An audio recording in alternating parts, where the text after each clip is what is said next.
The village of Amara was the kind of place where nothing ever seemed to change.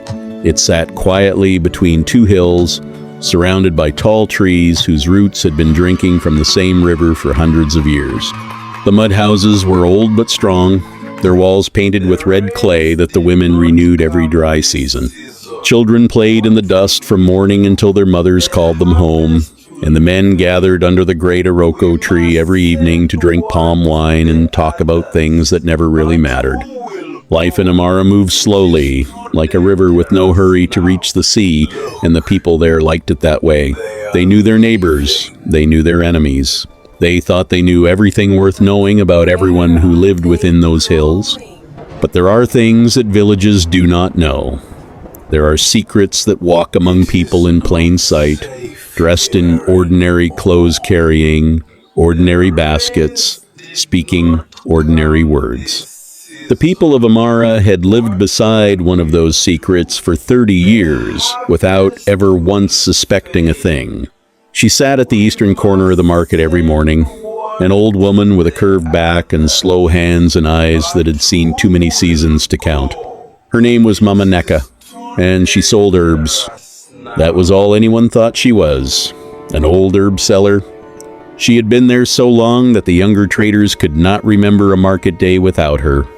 Her small table was always arranged the same way, bundles of dried leaves tied with raffia rope, small clay pots sealed with beeswax, roots that smelled like the deep forest floor after rain. People bought from her for everything. A mother whose child would not stop crying came to Mama Neka. A farmer whose crops had refused to grow for 2 seasons came to Mama Neka. A young woman who wanted the attention of a man she loved came quietly and whispered her request, and Mama Neka would nod slowly and reach for something from beneath the table without even looking. She always had exactly what was needed. People found that convenient. They never stopped to wonder why. Nobody asked where she came from. That was the strange thing. In a village where everybody knew everybody, nobody could say clearly who Mama Neka's people were or where she had come from before she appeared one day and set up her table at the eastern corner of the market. Some of the oldest men claimed she had always been there. Some said she arrived during the Great Drought, the one their grandparents spoke about. Others simply shrugged and said it did not matter. She was harmless, she was helpful, she was just an old woman selling herbs. They were wrong. It was a young man named Tobena who first began to notice things that did not fit. Tobena was not the kind of person who looked for trouble. He was 23 years old, the son of a palm wine tapper, quiet and observant in the way that people who spend a lot of time alone tend to become. He had returned to Amara after 2 years working in the city, and when he came back, he saw his village with eyes that had been sharpened by distance. Small things stood out to him that the others had stopped seeing long ago. The first thing he noticed was the cats. Mama Neka had 3 of them. Thin, gray animals with yellow eyes that sat around her table like guards. Every other trader in the market chased cats away from their goods.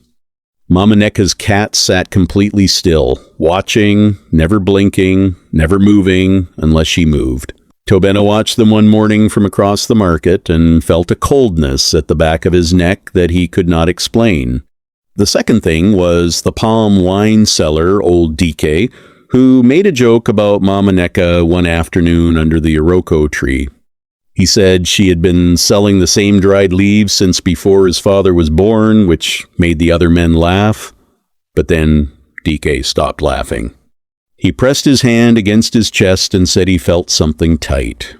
By morning, he could not get up from his sleeping mat. By the 3rd day, he was at Mama Neka's table buying a small clay pot sealed with beeswax. He recovered within a week. The other men forgot about it quickly. Tobena did not forget. The third thing was the night he came back late from a neighboring village and passed by the edge of the market in the dark. The market was empty and silent, the way it always was at that hour. But there was a fire burning at the eastern corner, small and very blue, the kind of color that fire is not supposed to be. And sitting beside it, completely still, was Mama Neka. She was not curved and slow the way she was during the day. She was sitting straight, her back like the trunk of a young tree, and she was speaking in a low voice, in a language Tobena had never heard in his life. The cat sat in a perfect circle around the fire. The blue flames did not move, even though the night wind was blowing. Tobena stood at the edge of the market for a long time without breathing. Then he walked home very carefully, keeping to the shadows, and he did not sleep that night. He began to ask questions after that. Quiet questions, the kind that do not draw attention. He sat with the oldest woman in Amara, a woman named Chioma, who was nearly 90 and whose memory went back further than anyone else's. He brought her cola nut and palm wine and asked her about the old days. Chioma talked for a long time about many things, and then Tobena asked about Mama Neka, casually, as if it was just another question. The old woman went quiet. Not the quiet of someone trying to remember, the quiet of someone deciding how much to say. She told him that her own mother, who had died at the age of 80, used to say that Mama Neka was already old when she was a young girl. She told him that once, many years ago, a man from a neighboring village had come to Amara with bad medicine, trying to destroy the harvest with a curse. 3 days after he arrived, he left Amara screaming, running down the road with his hands over his ears, and he never came back. Nobody knew exactly what happened to him.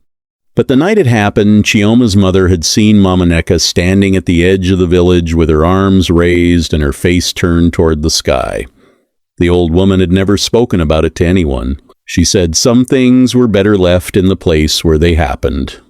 Tobena went back to watching. He watched more carefully now, with purpose.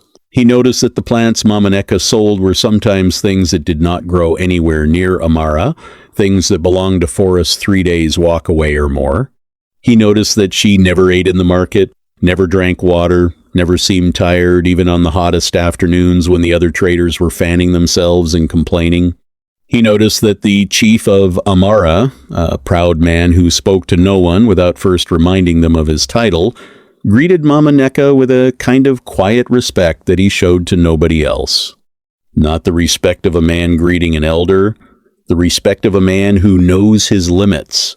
One evening, Tobena made a decision that his hands tried to stop him from carrying out. He waited until the market had emptied and walked to the eastern corner and stood in front of Mama Neka's table. She was packing her things slowly, her curved back to him. He greeted her, and she turned and looked at him. Her eyes in the evening light were not the cloudy eyes of an old woman. They were clear and deep and calm in the way that very still water is calm, the kind of calm that has no bottom. She looked at him for a long time without speaking. Then she said his name, not his common name, his full name, the one his father had given him in private on the night he was born, the name that was never spoken in public, the name that only his parents and the gods were supposed to know. She said it quietly, without drama, the way you say the name of someone you have known for a very long time. Tobena felt the ground under his feet become uncertain. He asked her how she knew that name. She smiled. It was a small smile, the kind that holds more knowledge than words can carry. She told him to sit down. He sat on the low wooden stool that the customers always used, and she sat across from him, and in the last light of the evening she began to speak.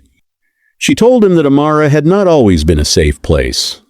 Long before the mud houses were built, long before the iroko tree was planted, this land had been a place of conflict between forces that human eyes could not see.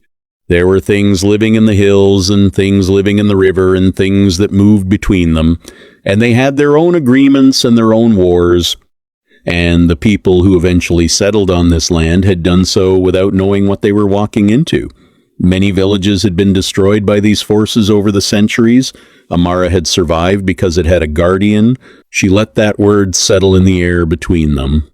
Tobena asked her how long she had been the guardian of Amara. She looked at the darkening sky above the market and said that she had stopped counting seasons the way ordinary people count them.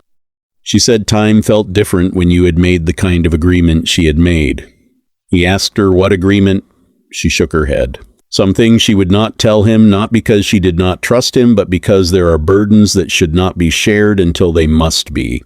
She was telling him this now because she was tired in a way that had nothing to do with the body. There comes a point, she said, when even the oldest fire needs new wood. She had been watching Amara for a long time, and she had been watching him since he came back from the city, and she believed he was the kind of person who could hold a heavy thing without dropping it. Tobena sat with that for a long moment. The market was completely dark now. The first stars were coming out. Somewhere behind them, a night bird called once and went silent.